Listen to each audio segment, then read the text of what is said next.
every candidate's expecting hybrid for sure. And many are expecting remote. And finding candidates to go to the interviews for the clients that are 100% in person is hard. It's really hard. That's just one component of employee experience. In fact, it's hot and bothersome because we're coming out of a pandemic, but it's arguably not even in any way the biggest component of employee experience. There's work-life flex, there's paid time off, there's learning and progression, there's the values and purpose that we just spoke about. There's so much to it. And obviously salary. Salary matters. There's no question that money matters. But our CFOs in a meeting on Tuesday, they asked the recruiters, well, money obviously is what matters the most. And the recruiters are like, not a chance. So Lindsay and Amanda, who help us place CPAs every day, that's not what they hear from candidates at all. But the hiring managers and even some of our own internal CFOs still think that money's the biggest driver. It matters, but it's not the biggest driver. Which, of course, leads us to the fact that it's complicated, right? You got to take into account all these things. So let's talk about them one by one. What are you seeing from a salary perspective in terms of the amplifiers that you lead, but also what you're hearing and seeing from clients and what you're hearing from our recruiters? Like, what do you think the truth is about salary when it comes to talent? I don't know. I guess I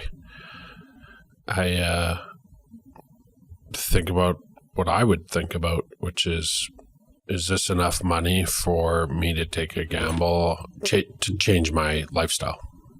So I don't think people are willing, if they're happy, and maybe they're 5-10% below what they can make on the market, I generally don't think people will uproot themselves into an unpredictable situation, because it's not going to change your lifestyle.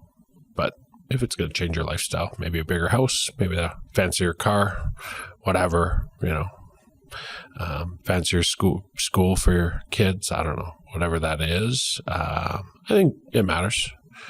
But I think if you're in the ballpark, I think the other stuff probably matters a little bit more. I think freedom matters the most. And how do you put a price tag on freedom, right? Because everyone's definition of freedom is definitely different. For sure. I think with salary too, like this year has been incredibly hard. We hear it even in our social groups of employees and what they're talking about versus our fellow business owners and the pressures they're under, right? And the reality is even employees that are of great financial literacy do have this illusion that interest rates are higher, my cost of living is higher, I'm going to get a raise that takes care of that, and then plus be valued for my performance and my extra efforts. And the reality is most businesses, most of our clients can't afford to be covering interest rate plus performance bonus plus. Like they're not able to raise their prices in a way that accommodates that. And they weren't underpaying from their perspective to begin with. And so this year seems to be a bigger disconnect and a harder conversation for a lot of the employers out there, I think. But having said that, we don't hear from candidates that their number one reason for wanting to leave is money. And everything you just said is absolutely true, unless it's change your lifestyle, which obviously that happens a lot in the younger years. I mean, in fact, the reality is in order to make a big difference in your salary, the evidence is clear. Usually you do have to leave. Yeah. That's how you get a big jump. Promotions. Yeah. And usually if you're in small, medium business, that promotion often has to be at a different company because it's just room at the top, right? Yep. But as you get to be old and expired like us, it's just not quite the same.